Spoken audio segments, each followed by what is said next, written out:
Assalamualaikum warahmatullahi wabarakatuh, teman-teman Vertizon. Apa kabar? Sehat? Ini hari keberapa puasanya? Udah 10 hari, 20 hari, 30 hari? Oh, kalau udah 30 hari berarti udah selesai dong Ramadannya ya. Oke, hari ini masih bertemu dengan kita berarti masih dalam rangka puasa, belum 30 hari. Tapi terima kasih sudah bersabar selama beberapa hari ini karena menahan lapar, menahan marah, menahan emosi, menahan gosip ya, pengen nyacat ada apa gitu, pengen cacat cuek gitu, tapi ditahan semuanya, sabar supaya tidak mengeluarkan kata-kata yang tidak baik, kata-kata yang buruk di bulan Ramadan, bulan yang suci ini. Terima kasih juga sudah bersabar untuk menunggu episode ini ada Insight Ramadan bareng Vertizon, dan saya Ella Arlika yang akan menemani teman-teman Vertizon semuanya. Hari ini pastinya nggak saya sendirian, selalu ada Ustadz Munif Tauhid yang akan menemani teman-teman semuanya. Assalamualaikum Pak Ustadz. Waalaikumsalam Mbak Ella. Assalamualaikum juga buat teman-teman yang ada di sana. Betul. Assalamualaikum. Karena dari tadi saya sengaja ngomongin sabar. Jadi temanya adalah the power of sabar. Ya, sabar ini mungkin boleh dibilang sebagai superhero-nya dalam diri kita gitu ya Pak Ustadz ya. The power, punya power yang luar biasa. Yeah. Seberapa sih powernya Pak Ustadz? Syekh Farid dalam kitabnya mengatakan sabar itu anak panah yang tidak pernah meleset. Sabar itu adalah pertahanan senjata yang tidak pernah kalah. Anak panah yang nggak pernah meleset, senjata yang nggak pernah kalah. Itu namanya sabar. Nggak ada yang orang ngalahkan orang sabar itu nggak ada. Bahkan ini, nah ini untuk Koh Andi, untuk saya, untuk Mas Eko dan Mas Awan yang nanti juga akan bersama kita insya Allah. Ya. Ada satu cerita menarik dari Nabi Musa. Jangan tersinggung yang istri-istri tolong didengarkan. Tapi ini cerita. Saya tersinggung deh. Ya, gitu kan. Okay. Jadi waktu itu ada seorang suami yang punya kebun kurma lah. Iya. Di zaman Nabi Musa ini kebun kurmanya luas. Saking luasnya dia kemudian pas mendapatkan ada anak macan.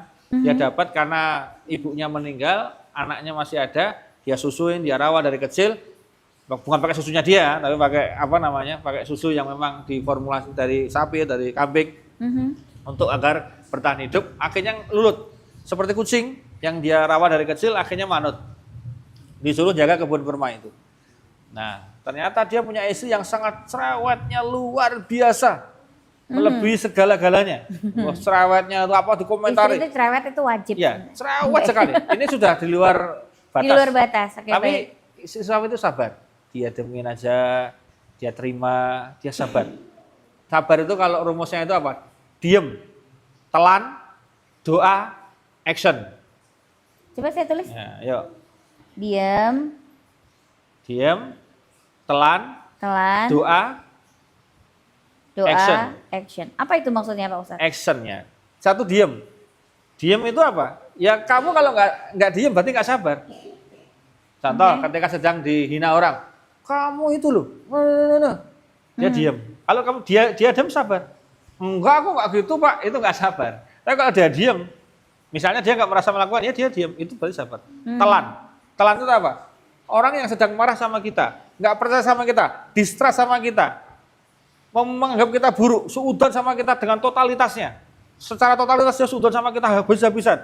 Ya telan aja, telan aja, semua kita telan aja, ya namanya telan aja, namanya telan kan. Yang ditelan itu semua ditelan aja, masukkan dalam diri kita, dah telan. Kemudian doa, karena apa? Di saat kita sedang susah, sedih, karena dihina, itu atau doanya mustajab, itu doanya mustajab. Bahkan dalam hadis itu, doa orang kafir sekalipun, meskipun dia kafir loh, itu diijabah. Ketika didolimi, iya, pasti ada itu riwayatnya. Artinya, betapa orang didolimi itu mustajab betul.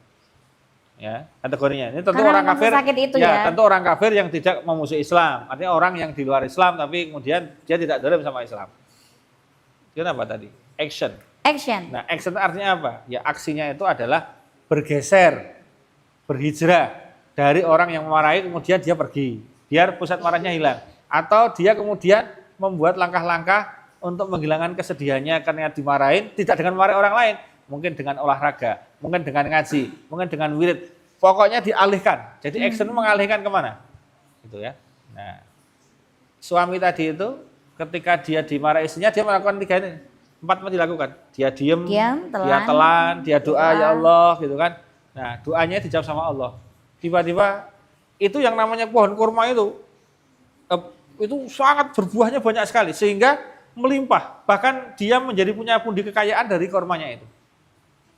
Singkat cerita istrinya meninggal dunia. Ketika meninggal dunia dapat ganti istri yang taat, yang nggak pernah cerat manut. Ya mas, oke mas, manut. Kebun kurmanya ternyata kemudian tidak banyak berbuah, bahkan sering tidak panen, masanya mati. Nah dia kaget, loh ini gimana toh?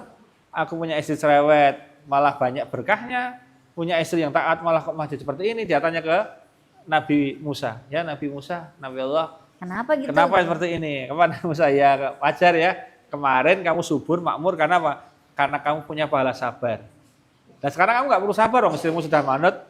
Ya karena kamu nggak sabar, hasilnya beda dengan ketika kamu sabar, gitu. Oh. Nah, jadi Dapat sih cantiknya. ya gitu kan. Dapat Sabarnya nggak dapet, gitu kan. Nah, gitu ya. jadi apapun itu, sabar punya poin khusus. Oh ya, jadi berkah nih buat para suami-suami punya istri cerewet itu berkah ya kan? Ya, Tolong lebih tepatnya dihargai. bukan cerewet.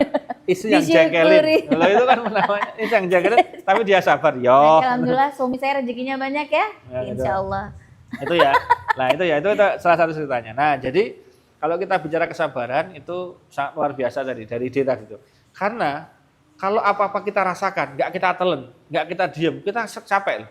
Iya betul. Ya toh? Misalnya ada orang komen di Facebookmu jelek, terus kamu nggak terima. Kamu rumahnya mana? Maksudmu apa? Ini loh maksud gue itu gini. Enggak begitu.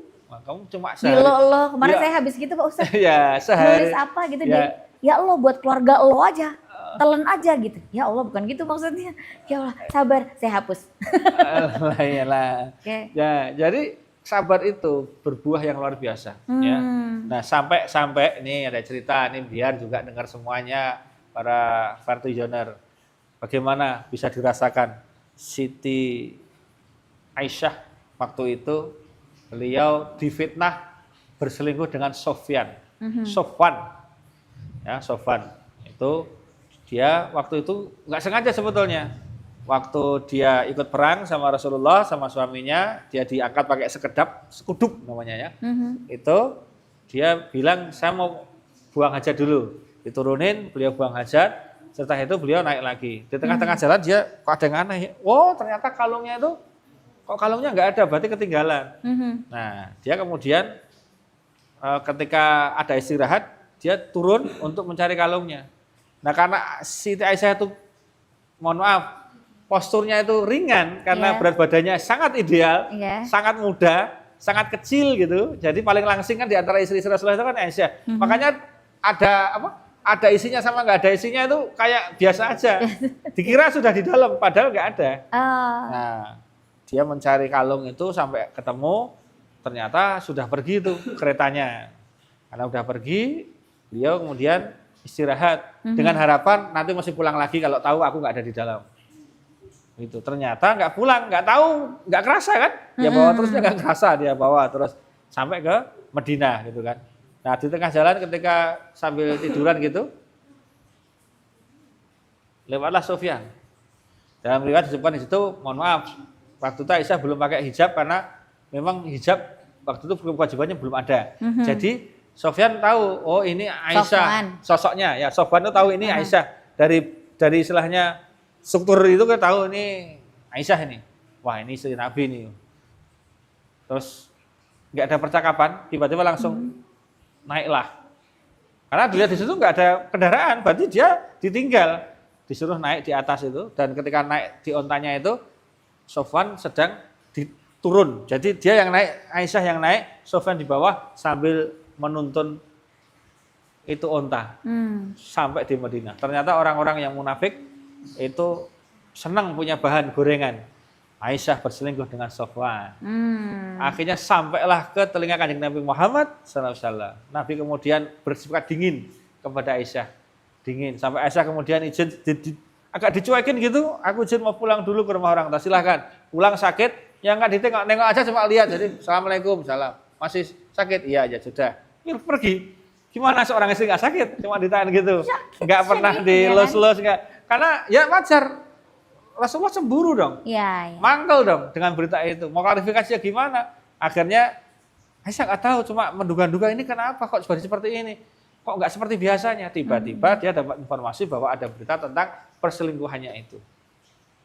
Nah, kemudian Nabi kelihatannya sudah nggak kuat juga, ingin mengklarifikasi, kemudian datang kepada Aisyah.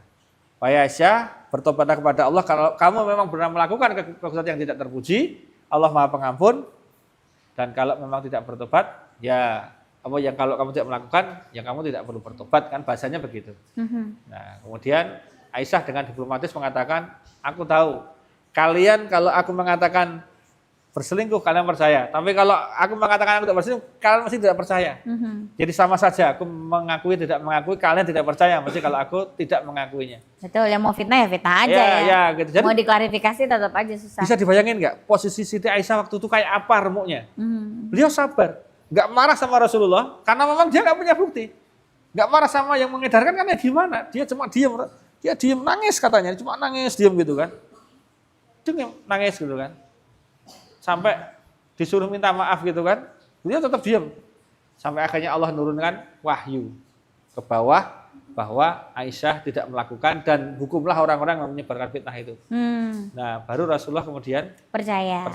Nah, gara-gara Di mana sabarnya itu Pak Ustadz? ya sabarnya itu kan banyak kan. Dari Aisyahnya itu. Dari Siti Aisyah sabar itu akhirnya turun ayat untuk dia. Oke. Siapa orangnya, Bos? Ayat turun untuk dia. Ayat turun untuk dia. Iya. Kok nggak keren sekali? Asbab kesabarannya. Dan dengan kesabarannya itulah Rasulullah lebih sayang. Kemudian beliau juga bisa menyebutkan banyak hadis, itu luar biasa. Nah, itulah kalau kita lihat kesabaran itu sangat luar biasa. Nabi Syuaib juga sabar ketika mendapatkan Nabi Yusuf anaknya tidak kembali. Waktu itu cukup sekali lama. Begitu kesabarannya berakhir diganti sama Allah, kedudukannya yang tadinya berangkat dari rumah anak kecil tiba-tiba pulang sudah jadi menteri keuangan. Kurang apa? Kesabaran berbuah manis. Maka tidak ada sabar yang sia-sia. Tolong dicatat, tidak ada sabar yang sia-sia. Yang ada adalah dengan ketidaksabaran semuanya akan jadi sia-sia. Oke. Gitu. Tidak ada kesabaran yang sia-sia. Oke, gitu ya. Jadi berbesar hatilah. Dan semuanya tanpa kesabaran akan jadi sia-sia. Oke. Gitu ya tadi teman-teman Vertizon.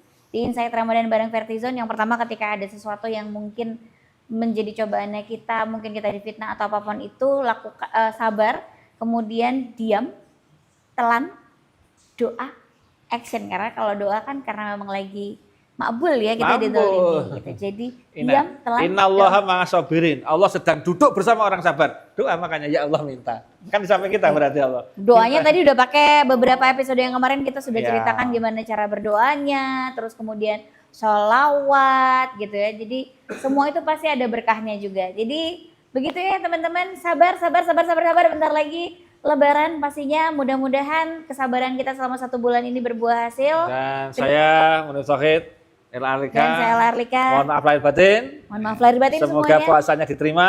Amin. Kita menjadi orang takwa dan selamat Lebaran. Selamat Lebaran. Assalamualaikum warahmatullahi wabarakatuh. Waalaikumsalam warahmatullahi wabarakatuh.